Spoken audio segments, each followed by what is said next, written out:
Hi hello welcome back zip TV. ఈరోజు మనతో పాటు మన స్టూడియోలో ప్రముఖ సీనియర్ సైకాలజిస్ట్ అన్నం సుబ్రహ్మణ్యం గారు ఉన్నారు. వారితో మాట్లాడి కొన్ని ముఖ్యమైన విషయాలు చర్చిద్దాం. నమస్కారం సార్. నమస్కారం అండి. సార్, ఈ మధ్య యువత చాలా ఎక్కువ ఆన్లైన్ కార్డ్ గేమ్స్కి, బెట్టింగ్కి, ట్రేడింగ్కి అలవాటు పడుతున్నారు. ఆర్థికంగా చాలా నష్టపోతున్నారు.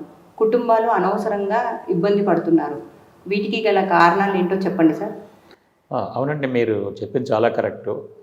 యువత ఈ ఆన్లైన్ కార్డ్ గేమ్స్ అని, ఈ రమ్మీ అని, 3 కార్డ్ గేమ్స్ అని, ఈ బెట్టింగ్లో కలర్స్ అని, టోకెన్స్ అని, నంబర్స్ తోటి బెట్టింగ్స్కి వెళ్ళటం, తర్వాత ట్రేడింగ్, ఈ స్టాక్స్ అని, బిట్ కాయిన్స్ అని, రకరకాల ట్రేడింగ్లోకి వెళ్ళి బాగా నష్టపోతున్నారు.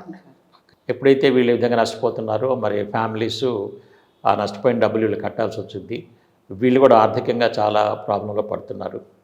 అసలు ఇది ఎలా మొదలవుద్ది అనేది మనందరూ తెలుసుకోవాలండి. ఏమవుతుందంటే ఈ మధ్య యూత్లో కొంతమంది ఒక లింక్ పంపిస్తారండి.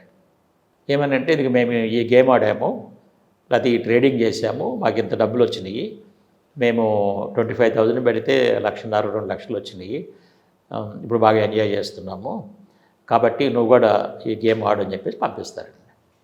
సో ఇతను ఈ లింక్ క్లిక్ చేస్తాడు.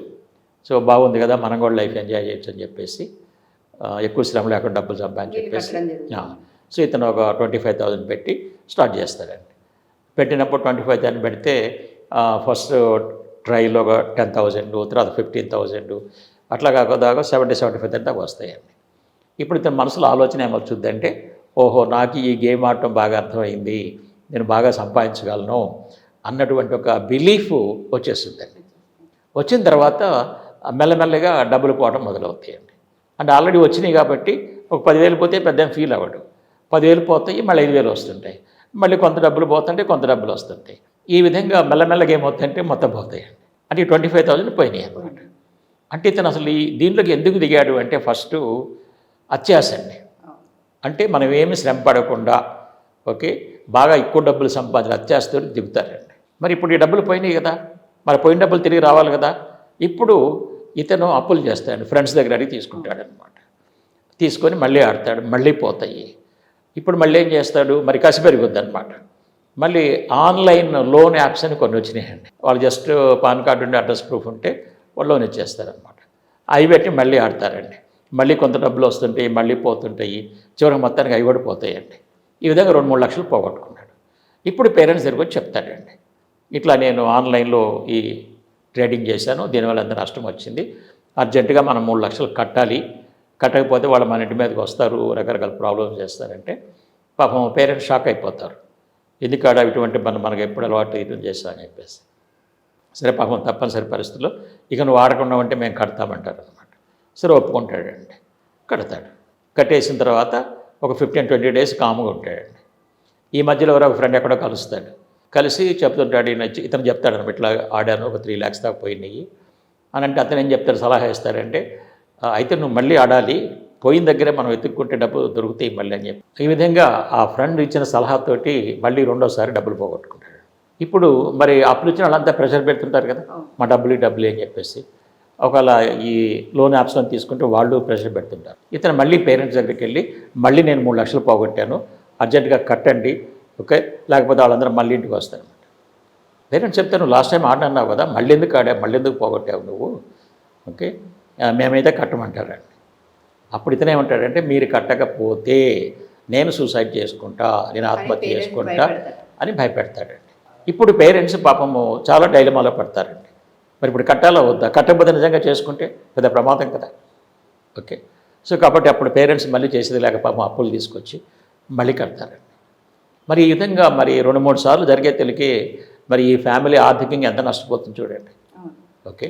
ఇవాళ యువతే కాదండి, పెద్ద పెద్ద వాళ్ళు కూడా 50 లక్షలు 60 లక్షలు, ఈ మధ్య ఈవెన్ ఒక రిటైర్డ్ IAS ఆఫీసర్ కూడా 1,40,00,000 దాకా పోగొట్టుకున్నాడు. అంటే ఇది ఎందుకు జరుగుద్ది అంటే, మొట్టమొదట్లైన ఆలోచన ఏంటి, అత్యాశ. నేను ఎక్కువ డబ్బులు తక్కువ కాలంలో సంపాదించాలి, ఏమీ కష్టపడకుండా సంపాదించాలి అన్న రాంగ్ ఆలోచనలు దిగుతారండి. ఈజీ మనీ దిగుతారు. తర్వాత ఏమవుతుంది, డబ్బులు పోయినాయి కదా, పోయిన డబ్బులు సంపాదించాలనే కసి, ఆ ఆలోచన మనిషిని ఒక లూపులోకి తీసుకెళ్ళిపోయిందండి. ఇక అన్కాన్షియస్ అయిపోతాడనమాట. ఎవరు ఎన్ని చెప్పినా లోపలికి వెళ్ళదండి. డబ్బులు కట్టాల్సిందే అని చెప్తుంటాడండి. పోయిన డబ్బులు మళ్ళీ తిరిగి సంపాదించాల్సిందే, మళ్ళీ నాకు 2 లక్షలు ఇవ్వండి, మళ్ళీ 5 లక్షలు ఇవ్వండి అని చెప్పేసి ఈ విధంగా అప్పులు చేసి ఆడుతూనే ఉంటాడండి. సో కాబట్టి మేమేం చెప్తున్నామంటే ఇటు ఫస్ట్ అత్యాశ అనేది చాలా తప్పు. మనము సమాజానికి ఏదన్నా మంచి యాక్టివిటీ ద్వారా సర్వీస్ చేయాలి, చేసి మనం డబ్బు సంపాదించుకోవాలి. లేదా అది జాబ్ చేయటం కావచ్చు, ఒక బిజినెస్ కావచ్చు, దీని ద్వారా డబ్బు సంపాదించుకొని మన అవసరాలు మన కోరికలు తీర్చుకోవాలి. అంతేగాని ఈ విధంగా ఆన్లైన్లోకి వెళ్ళారు అంటే ఆన్లైన్లో మీరు ఎప్పుడూ డబ్బు సంపాదించలేరు. ఎందుకు సంపాదించలేరు అది కూడా చెప్తాను మీకు. నేను ఇంజనీరింగ్ నుంచి సైకాలజీలోకి వచ్చాను కాబట్టి ఆన్లైన్ అన్నీ కూడా ప్రోగ్రామ్ కంట్రోల్ చేస్తుందండి. ఆ ప్రోగ్రామ్ని మీరు బీట్ చేయలేరు. ఎందుకంటే మీకు ఎప్పుడెప్పుడు ఎంత డబ్బులు వచ్చింది, ఓకే, మీరు ఎంత నష్టపోయింది, ఈ రికార్డ్ అంతా ప్రోగ్రామ్ మెయింటైన్ చేసి మీరు అల్టిమేట్గా నష్టపోయేటట్టుగా ప్రోగ్రామ్ రన్ అవుద్దండి. ఈ విషయం చాలామందికి తెలియదు. కాబట్టి ఎవ్వరు కూడా ఈ ఆన్లైన్లోకి వెళ్ళారు అంటే మీరు సంపాదించలేరు. మొట్టమొదటిలో వచ్చింది ఎందుకంటే మిమ్మల్ని టెంప్ట్ చేసి మీలో నమ్మకం కలిగించడానికి ఆ విధంగా చేస్తుందండి ఆ ప్రోగ్రామ్. కాబట్టి యువత ఈ సంగతి తెలుసుకొని మరి ఫ్యామిలీ ప్రాబ్లమ్స్లో పడుతుంది కాబట్టి మీరు చక్కగా నాలెడ్జ్ డెవలప్ చేసుకోండి, మంచి స్కిల్స్ డెవలప్ చేసుకోండి, దాని ద్వారా మంచి యాక్టివిటీస్లో ఇన్వాల్వ్ అవ్వండి, సమాజానికి మంచి సర్వీస్ ఇవ్వండి, డబ్బు సంపాదించుకోండి, దాన్ని బాగా ఉపయోగించుకోండి. అందుకని ఎటువంటి అక్రమమైన మార్గాలు, సులువైన మార్గాలకు వెళ్ళి అనవసరంగా మీ భవిష్యత్తును పాడు చేసుకోవద్దు. అట్లనే మీ కుటుంబాలకు కూడా తీరని నష్టాన్ని కలుగు చేయొద్దు. ఇంకా మీరు దీనిలోంచి బయటపడలేకపోతే మాలాంటి వాళ్ళ దగ్గర కౌన్సిలింగ్ వస్తే మీ ఆలోచన విధానం మొత్తం మార్చి మళ్ళీ లైఫ్లో వీటిలోకి ఎంటర్ అవ్వకుండా మిమ్మల్ని ఒక మంచి పౌరులుగా తీర్చిదిద్దుతాము.